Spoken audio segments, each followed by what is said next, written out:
the morning after edition of the OHIO podcast. I'm your host, Buckeye Boggs, aka the Podfather.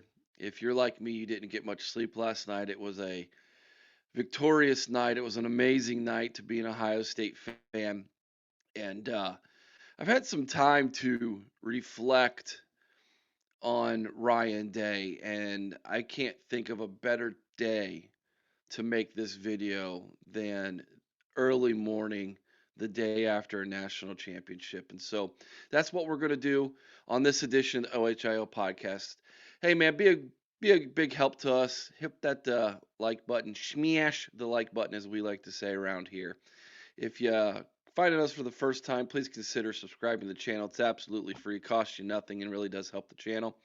If you have enjoyed the content we have made, consider becoming a member. It's only $3.99 a month. There's great perks for that. Get a free T-shirt, free content for you guys, free shipping on purchases from the online store. All of that comes with your membership of only $3.99 a month. Also, I think you can give super likes and super chat, not super chats, but super likes on videos now. And so, if this video is worth a couple bucks thrown our way, we would appreciate that as well. We are the official Ohio State podcast of Fansided and Scarlet and Game. If you don't like the way my face looks, can't blame you. You can listen to us over at scarletandgame.com or wherever you get your podcasts. By all means, if you do that, please give us a 5-star review. Also, guys, we are the official Ohio State podcast of the College Huddle. Head on over to thecollegehuddle.com. You can find us over there along with 75 other great podcasts from coast to coast. Guys, if you ever need to get a hold of us for any reason, you can email the show at theohiopodcast@gmail.com. And please, please, please go check out our website where we have great articles every single day at theohiopodcast.com. That's also where you can find the link to the online store and all of our social media links as well. Well, they did it. They won. Ohio State won the national championship. They got a 34-23 victory over Notre Dame in the Mercedes-Benz Bowl down in Atlanta, Georgia last night. A victorious night for Ohio State, a great night to be a Buckeye, and a phenomenal night for Ryan Day. It is no secret that on this podcast, we have been critical of Ryan Day and the job that he has done, especially when it comes to beating the team up north. And I'm going to take this opportunity to kind of explain my position when it comes to Ryan Day and why I had lost some faith in him and why yesterday was such a big moment for him when it comes to people like me. And I know some of you are going to want to toot your own horn that you never lost faith in Ryan Day and that you've been supporters of Ryan Day every step of the way. And if that's you, congratulations, pat yourself on the back, man. There are others who have been even more critical than myself, and then of course there have been crazies that have gone off the deep end, and I am not in either one of those camps, but I have been since the beginning a Ryan Day supporter. When he was the offensive coordinator and the play caller back when Urban Meyer was head coach, I thought this guy was bringing Urban Meyer's offense to the new era, and that he was incredibly creative, especially when it came to the passing game. And I was a big Ryan Day supporter when Urban Meyer decided to step down and we needed a new head coach, and then Ryan Day was chosen as that man to be the man who would replace Urban Meyer. I've said it multiple times. I'm not the first to create it. I'm just repeating this sentiment, but it is one that is, I believe, very true. And if you're a fan of the team from Tuscaloosa, Alabama, you're finding this out to be incredibly true. You do not want to be the man to replace a legend. You want to be the man who replaces the man who replaced the legend. And for Ryan Day, that seemed to be coming truer every single season. We got further away from Urban Meyer. But let's go back to the very beginning. Urban Meyer is on his way out. It's he had defeated the team up north, and he had made it known that the bowl game was going to be his last game in the Rose Bowl, and I believe it was the Rose Bowl. I think it was against Washington in the Rose Bowl. Anyways, and that Ryan Day was going to be the heir apparent. He was going to be chosen. Gene Smith chooses Ryan Day. I was somewhat critical of Gene Smith not really doing his due diligence to give interviews such as to Luke Fickell, other people, Matt Campbell, etc. But I was happy with the Ryan Day hire. I thought Ryan Day was like I said, I thought he was a pretty good offensive savant and someone who could lead Ohio State into the future. But he had no coaching experience, head coaching experience, that is, none. Had never been a head coach before. And Ohio State's not typically a place where you're just going to walk in and be the head coach of a football program.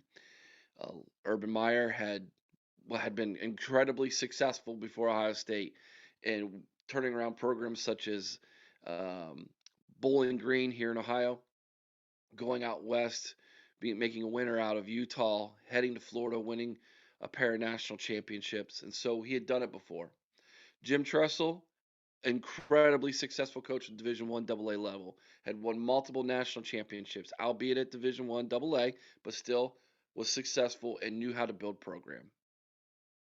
Even John Cooper before him, John Cooper um, had built successful programs. I think at Tulsa, and then he was at Arizona, and so he had experience being a head coach, and so he knew how to build a program. Now I know that that was a completely different era than where we are today with such things as NIL and the transfer portal, and the kids are much more different today than they were in those eras. I understand that, but still, Ohio State's typically not a place where you're just going to walk in and learn how to be a head coach.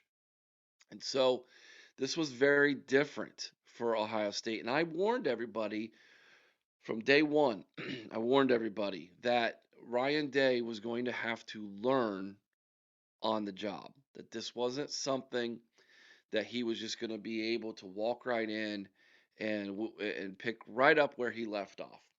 And that was when the first, I think, idea was struck into the minds of people who root for the maize and blue, that Ryan Day was born on third base, right? That he was given this sports car to drive, and all he had to do was just drive it without wrecking it, and he would be successful. And there's some truth to that. However, I think the whole using of that year in and year out as a way to try to poke at Ohio State fans is incredibly delusional and, and very lazy, to be honest with you. And I'll explain that later. So let's fast forward. Ryan Day is incredibly successful as a head coach starting out. He has an amazing roster in 2019, has a really good roster in 2020. Um, he has another really good offensive roster in 2021. And all these things were just leading up to him being successful. However, he couldn't climb that last hurdle. He loses to Clemson in the college football playoff.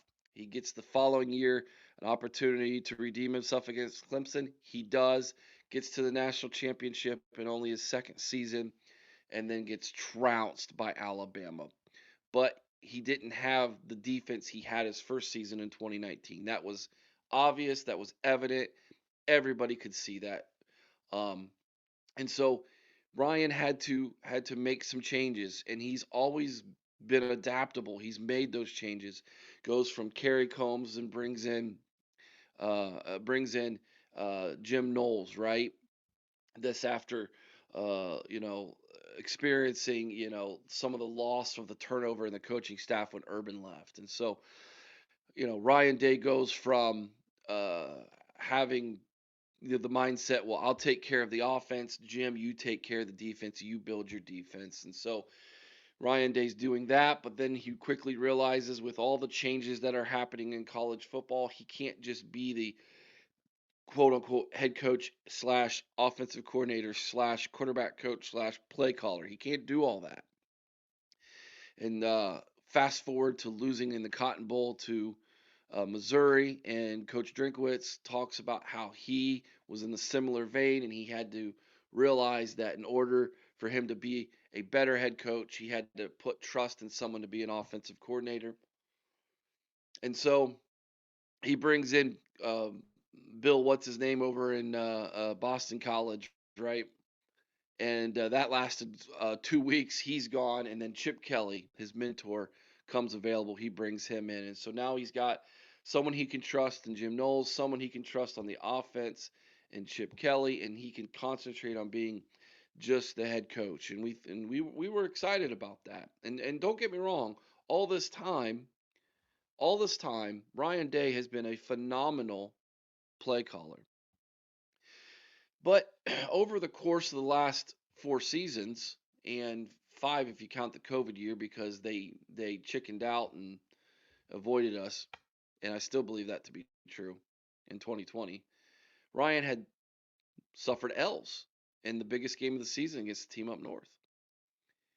And to be quite honest with you, we know now more than what we knew then. We had no idea what was going on then as fans, but it's become evident that Michigan had a cheating scandal, obviously, that was giving them an unfair advantage, and they can come in the comments and want to argue with me all they want. It is obvious that that was the case. Anybody with any two eyeballs and any common sense at all could tell you that's the case. And then the offseason happened this year. Ryan Day was given every advantage he could possibly ask for as head coach of Ohio State. Essentially, an unlimited amount of revenue to get any coach he wanted, including his mentor, Chip Kelly. He was given uh, NIL to bring back essentially every junior who could have gone to the NFL, all except for one. They all came back. They ran it all back.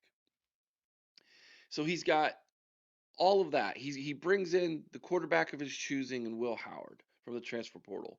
Travion Henderson's dealt with injuries his whole career. He needs someone to be his Batman, and because I'm not going to call Quinshawn Judkins Robin. That is not the case at all. He needs another Batman to go with his Batman. They go get Quinshawn Judkins out of SEC country.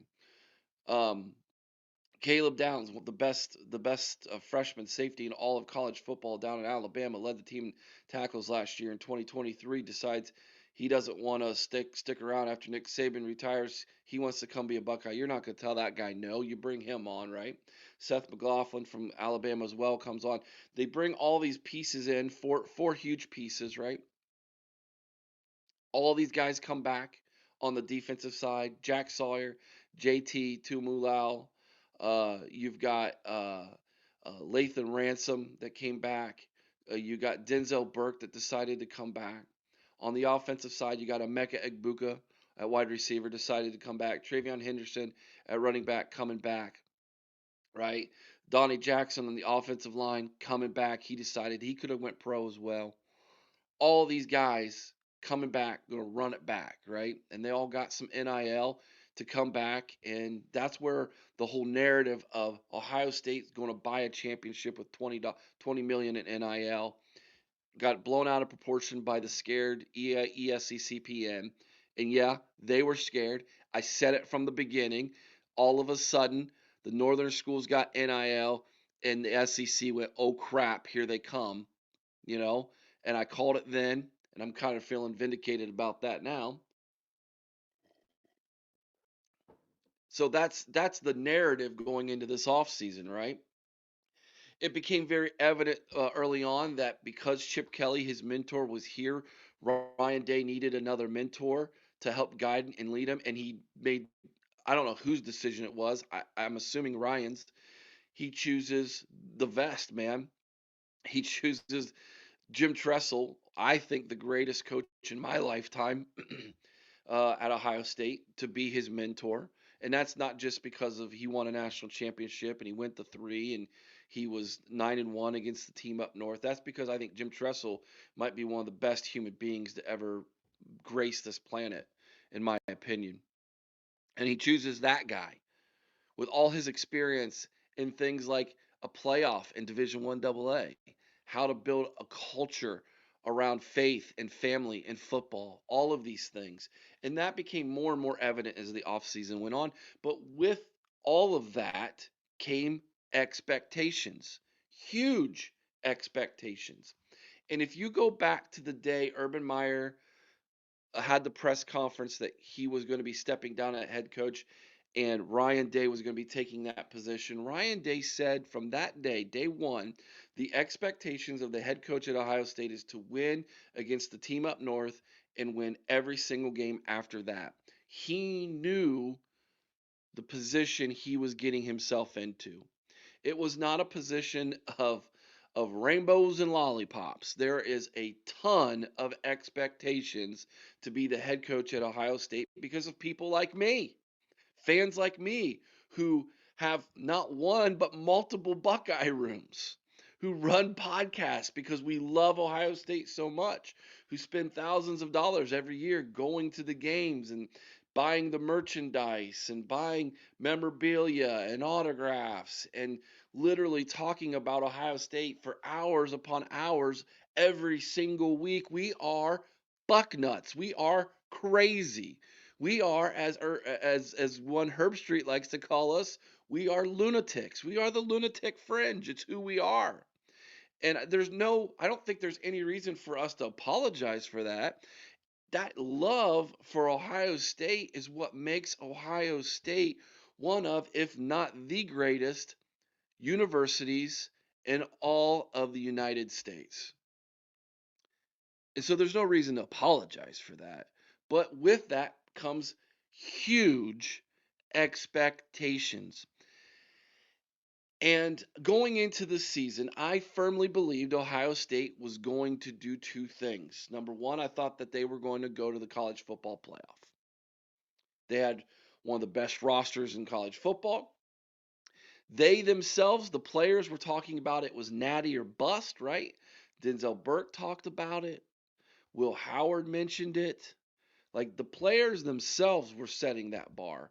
All the players talked about, hey, we've been here for 3 seasons. This will be our fourth season. We've not achieved any of the goals we set out to achieve. We've not beaten the team up north. We've not won a Big Ten championship.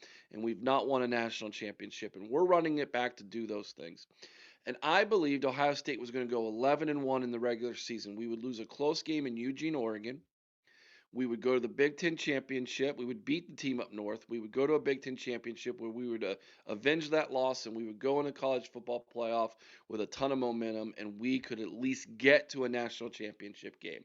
Those were that was the mindset I had going into this season. If you don't believe me, go watch all the previews from the beginning of the year, what I talked about Ohio State and what my expectations of them were, and you'll see that that is exactly what I was saying. And then the season happened. We go to Eugene, Oregon. We haven't played great, but we've played well enough to win every game kind of easily. We go to Eugene. We lose by 1 point. Kind of what I thought was going to happen. Now, I predicted we would win as that game came on that week. I've never predicted against Ohio State, but my preseason prediction was 11-1 in the regular season. We lose it. No big deal. We're going to be fine. We have big wins over Penn State. We have a big win over Indiana. We look like we're going to be just fine. And then I went to the Horseshoe on November 30th. And if there is an apology needed from this Buckeye to Ryan Day, it's this moment. I thought for sure we were going to beat them. I was so confident. I thought we have the better roster. I believe we have the better coaching staff. We have the home field advantage. Even their fans thought we were going to beat them. They didn't even show up to the shoe like they normally do. There was hardly any of them there.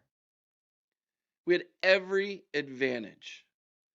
And I don't want to revisit this game. That's revisionist history, and I don't want to get into the details. There's plenty of time in the offseason to talk more specifics about what exactly might have happened in that game. But I'll say this. When the game was over and we had lost, and those family friendly, those idiots tried to plant their flag on the 50-yard line. and our players defended the logo. And Ryan Day stood there with the most befuddled look on his face. I lost hope in him. I lost confidence in him. I left the horseshoe broken. And I placed that emotion on how I felt squarely on the head coach. I did that. I came into this podcast the following day and I made the statement I don't know that Ryan Day's ever going to be able to do it. I lost complete hope in him. And please understand why I had. I felt he had been given every advantage that could be possibly given to him to to beat that team and to succeed as head coach at Ohio State, and he had failed. And I just didn't think that there was any chance he was going to be able. If it wasn't going to be this year, when was it ever going to be? That's how I felt. So yes, I was one of the people who said it's probably time to fire Ryan Day now. But to be fair, when we knew we were going to the college football playoff, and I realized that Ross Bjork was not going to fire him before the playoff started, I took the position of, well, we're here. Let's see what he does in the playoffs. And I didn't have a whole lot of faith that he was going to do well against Tennessee.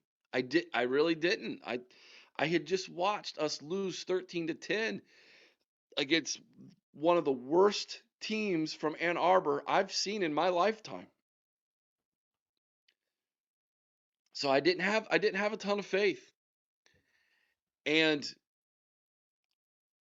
but I was willing to let's see what happens, I guess. If this is a disaster against Tennessee in the first round and Mount Rocky Top comes up here and blows us out, I guess we got our answer, don't we? And I wasn't the only one. I was not the only one who was thinking that way based off of how many of you didn't even go to that game either. How many of you didn't? How many of you were selling your tickets that the Tennessee fans were gobbling up? So I wasn't the only one feeling that way. But then everything changed. And I don't know what it was. I still think the catalyst for this run was Jack Sawyer and some of these guys defending the logo and their pride with when Michigan tried to plant that flag on the 50. I think that was a catalyst. Obviously, there was a lot of talk behind the scenes, players only meeting with Ryan Day, etc. You all know that. And then the Tennessee game happened, and all of a sudden I went, "Where was this? This is a completely different team." Then we go to the Rose Bowl, we blow Oregon out. Now I'm like, "Oh, okay, I see you, Ryan Day." We go to the Cotton Bowl. Wasn't a blowout, but 28-14 and one of the most iconic plays ever in the history of Ohio State. Yeah, I'll take that. We've won 3 in a row against top 5 teams here, baby. We are looking good. Here we go. Notre Dame national championship. I said it's gonna be a better game than what a lot of people think. I think we win by 11. I didn't have the right score, but I did think we would win by 11. Bada boom, bada bing. We win 4 in a row. We just went through the first ever 12-team playoff, and Ohio State is national champions. And Ryan Day joins Urban Meyer, Jim Tressel, Paul Brown, and the Saint Woody Hayes as the only coaches in Ohio State history to win national championships. And I owe Ryan Day an apology. Now, I wasn't one of the freaks who was threatening him or his family. Those people, those idiots, they just need to do something better with their life. But I had lost faith in Ryan Day. And for that, I am sorry. I apologize to Ryan as the owner and host of the OHIO podcast. I had lost faith in that man, and he proved me wrong. He proved me wrong. Those players proved me wrong.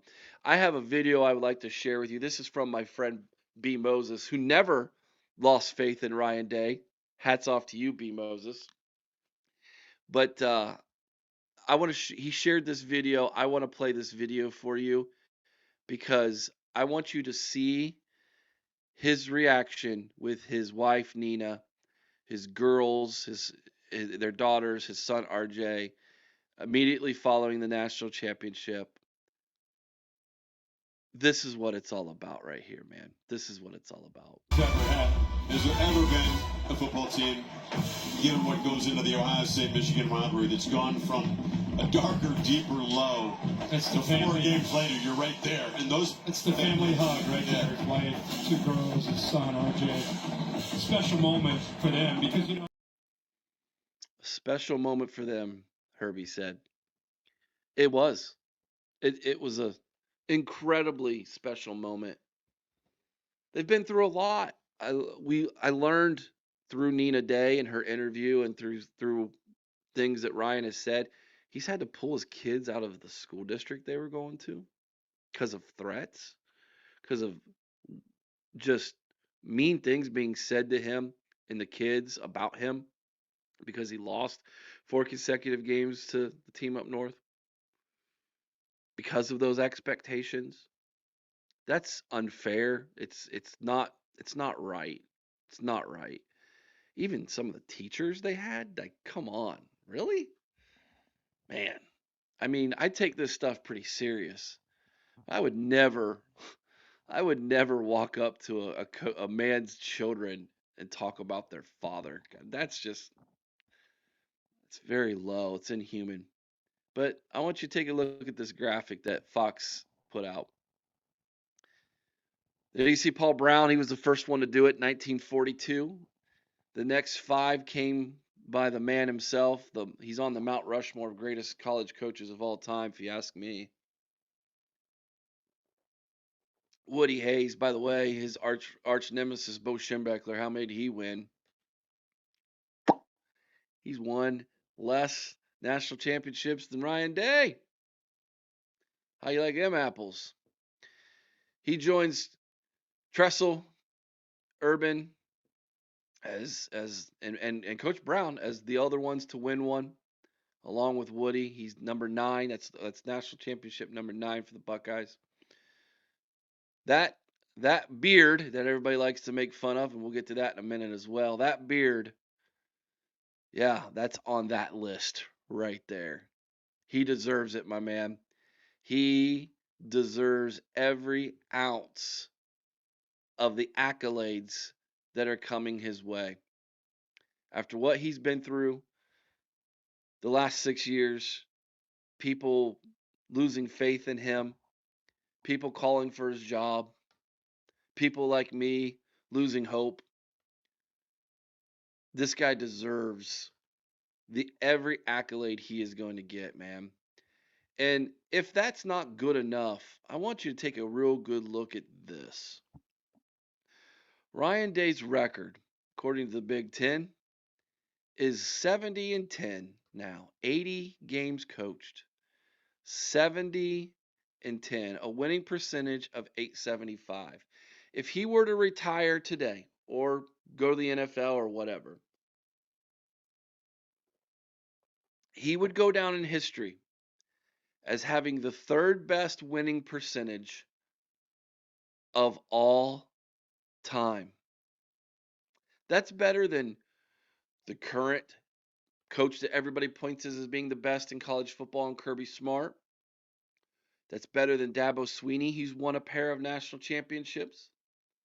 It's even better than Nick Saban, who some are calling the greatest college coach of all time. That is greater than all of those guys, and that's despite losing 4 straight to the team up north. He still is 70-10 with a winning percentage of .875. You can't argue that. You can't sit there and claim Ryan Day doesn't deserve to be the head coach of Ohio State. I can't say that. I won't let Chris say it. I'm not going to let him say that on this podcast. I will argue with him from that. If he wants to bring that up and argue that, trust me, I will argue with him on that. You cannot say that. He has proven to me, and he has earned the right for me as a fan to believe he's going to get the monkey off his back. He's going to get the Michigan monkey, the Wolverine off his back. It's going to happen, and he deserves time to do that and to figure that out, because you do not defeat five top 5 teams, which had never happened before in college football. You don't do that unless you are a great coach, a phenomenal coach. You aren't mentioned in the same breath as Rockney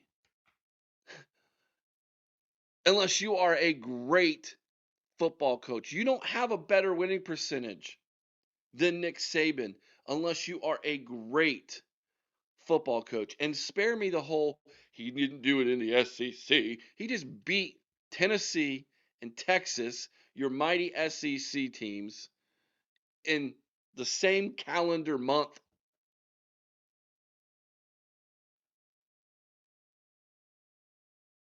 You don't do that unless you're great. Ryan Day's great. He is a great head coach, and we're lucky to have him. And I'm lucky to have him. And I'm admitting that today. I'm acknowledging the fact that we are blessed to have Ryan Day as a head coach. I've got a few more thoughts here. So Ryan Day has earned the respect from me. He's earned the respect of Buckeye fans and college football fans and pundits alike. No one no one can say Ryan Day has underachieved. No one can say that.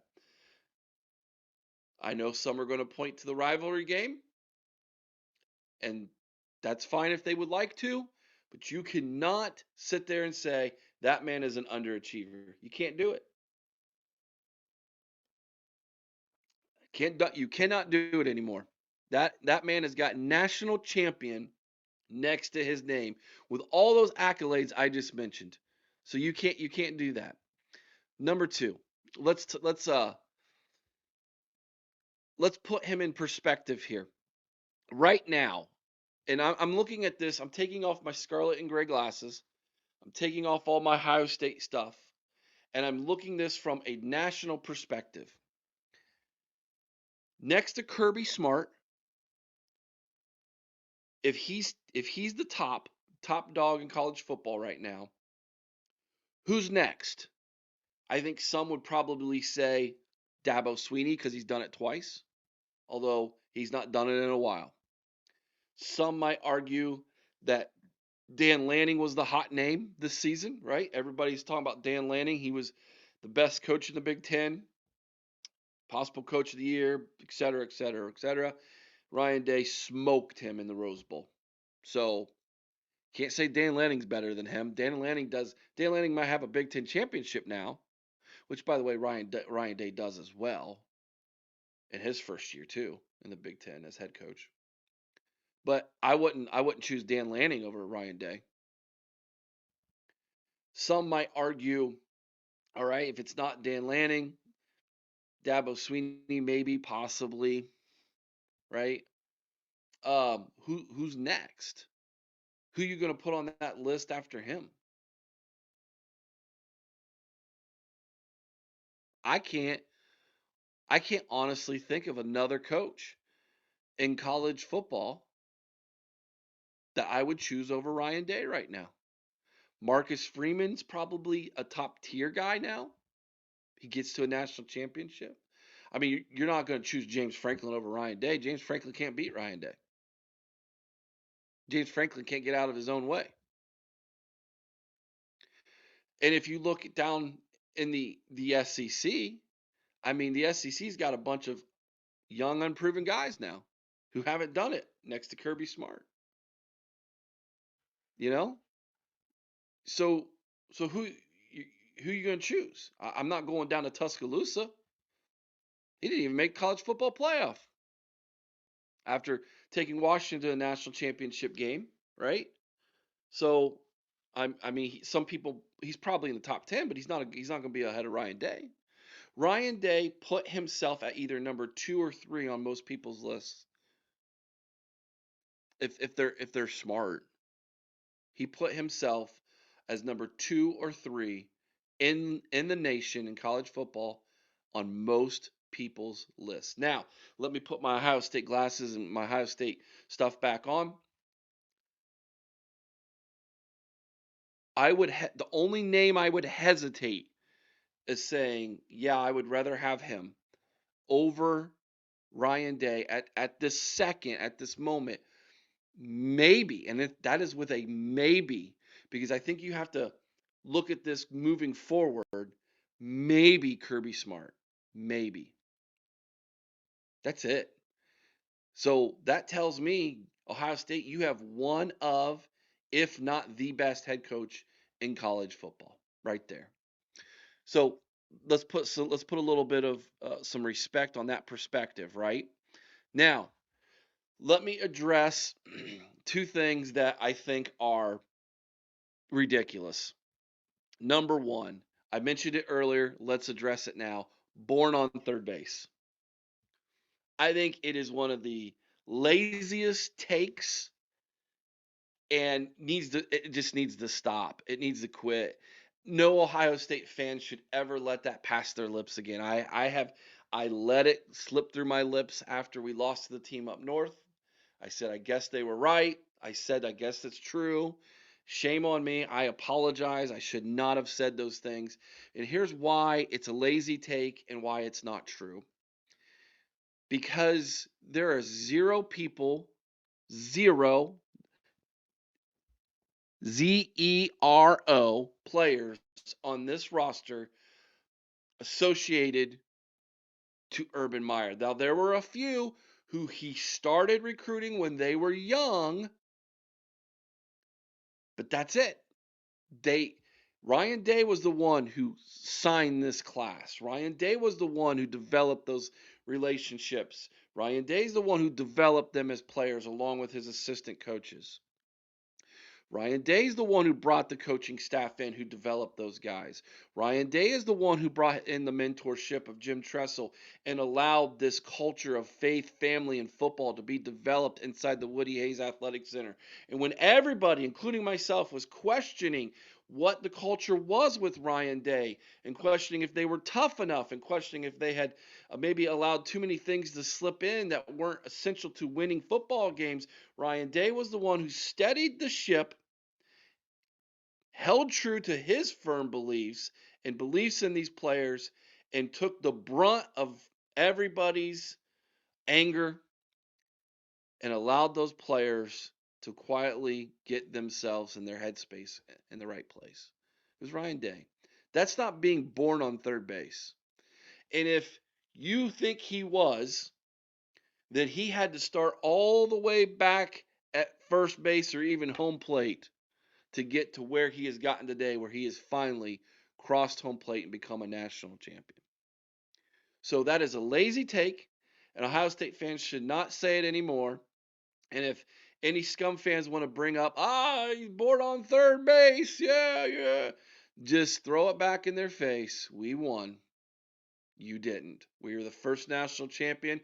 We were the first. Here's one for you. Here's one for you. We are the first true national champion in college football.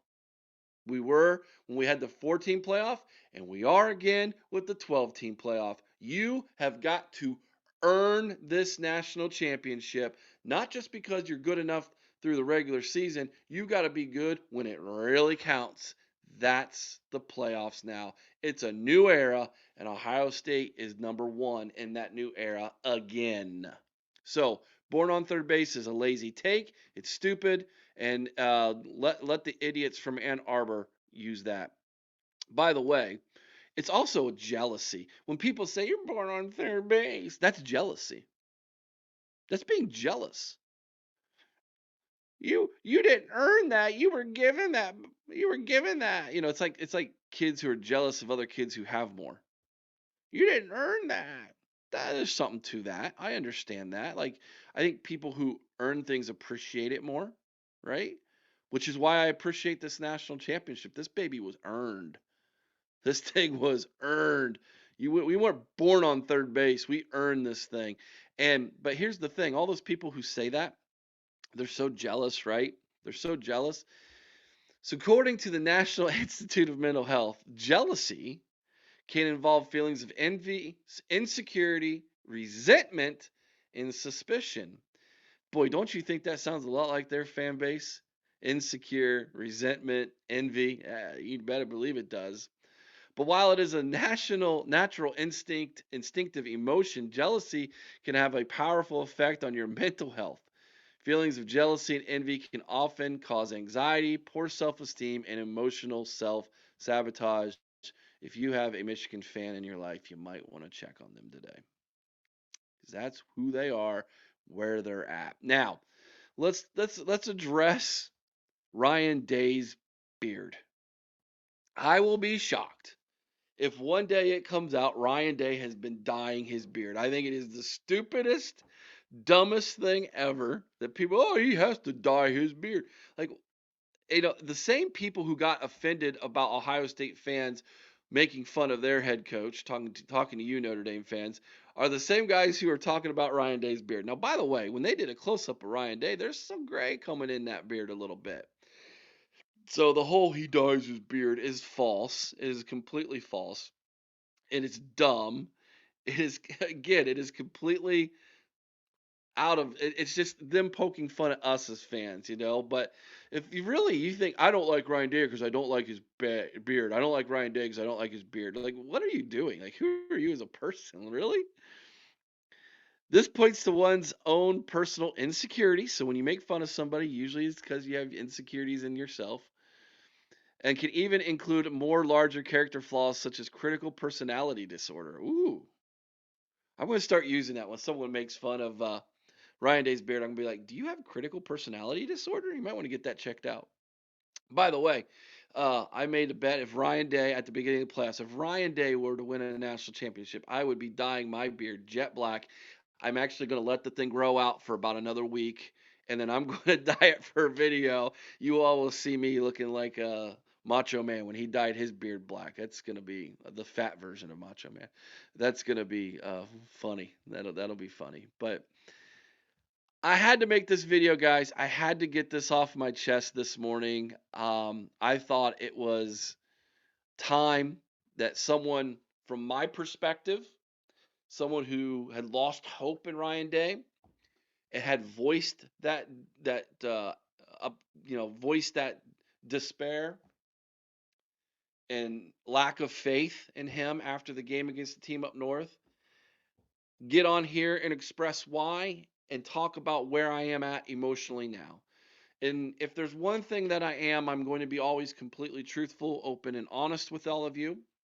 I'll see what if Chris wants to make one of these videos and kind of give his position for this. We'll see if he wants to do that. But we'll be back tonight. We're going to do a special roundtable discussion tonight at 9 o'clock Eastern. I hope the Buckeye boys are going on at 8 so that we can come on after them at 9. We're going to do our normal Sunday night show. We're going to do that tonight at 9 o'clock because this upcoming Sunday, we are moving on. We're going to have our Buckeye Awards show. We're going to have a special guest on with our new sponsor, and we're going to just dive right into the off season full steam ahead. But listen, we're going to celebrate this team. We're going to celebrate this national championship. We're going to celebrate Ryan Day all offseason. It's going to be a major party from now until the spring game. We'll have videos where we talk about the team coming in and recruiting videos and all the offseason stuff you all love.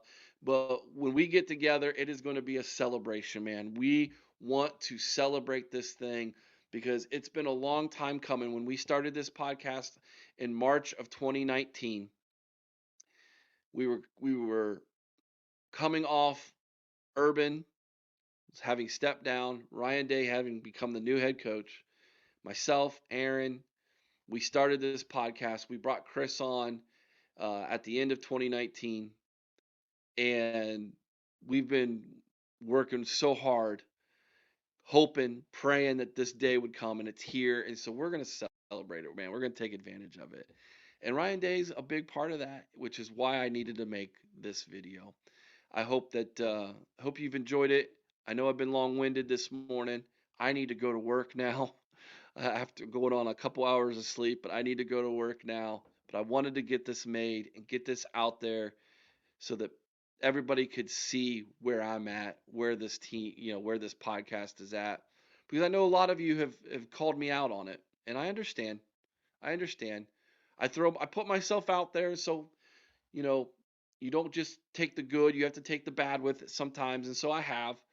I hope for some of you you understand more.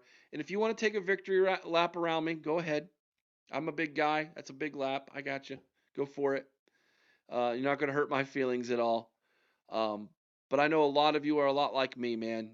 When we lost that fourth consecutive game at Team Up North, man, you felt hurt, you anger, you were broken, and it was hard to get yourself back motivated. And a big thank you goes out to former Buckeye, my cousin Ryan Miller, who sat down with Chris and I, spent 30 minutes with us before the Tennessee game, and pulled us up out of the despair we were in as fans and lit a fire under us and said, let's get it going, guys. Like, give these guys a chance, man. He knew them better than us. He knows all those players, all those coaches. He knows them a lot better than we do. And he said, guys, they deserve your support. And he wasn't wrong. They did. They do. And they will. And so we're going to celebrate this all summer long. We're going to celebrate that team. We're going to celebrate Ryan Day. That man deserves it more than anybody. Congratulations, Ryan Day. Congratulations, Ohio State. Congratulations, Buckeye Nation. Congratulations, Lunatic Fringe. We are national champions because they are national champions, and Ryan Day is a national champion. Be kind to one another. I owe someone's OH. Oh, by the way, let me know your thoughts down in the comment section below. Let's have a great conversation about this, guys.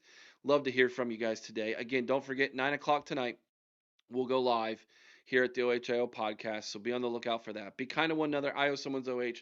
Sing Carmen High with all your heart. Till next time.